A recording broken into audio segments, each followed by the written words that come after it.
Around the world, we've made extraordinary progress in the fight against poverty.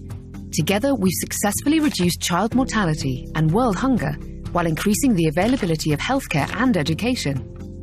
However, this progress on tackling extreme poverty is now under threat. It's being undermined by extreme inequality. In 2014, just 85 people have as much wealth as the poorest half of humanity, and it's getting worse. 7 out of 10 people now live in countries where the gap between rich and poor is bigger than 3 decades ago.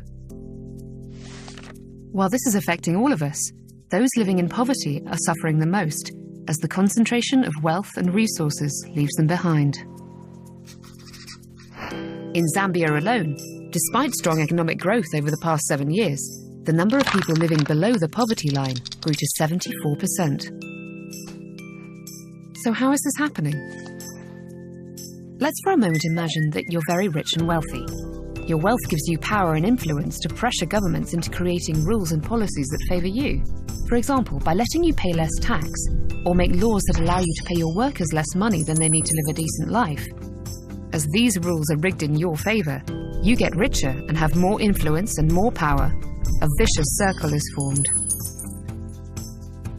Now, let's assume you're not one of the super rich. Like most of us, you're living in a system that isn't designed for you, paying your fair share of taxes but not getting an equal voice to influence decisions. Decent healthcare and education may be out of your reach because the government doesn't have the taxes to fund it, and low wages make it difficult to provide for you and your family. If you're a woman, you'll find this even more difficult because of other elements of inequality working against you. Inequality is not accidental or inevitable. It's the result of deliberate policy choices by the people in power. But we can change this. With your help, we can get governments to reverse these policies. We can push for fairer tax systems and the closure of tax loopholes, so the richest companies and individuals all pay their fair share, like you do. We can call for governments to use that money to make sure free public health and education are available for everyone. This isn't an unrealistic goal.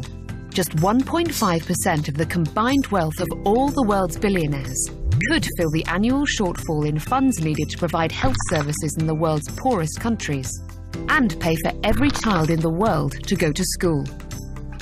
We need your help to highlight these issues and hold those that are cheating the system and society to account. Join us and the millions of others who are committed to reducing the gap between the rich and the rest. Together, we'll even it up.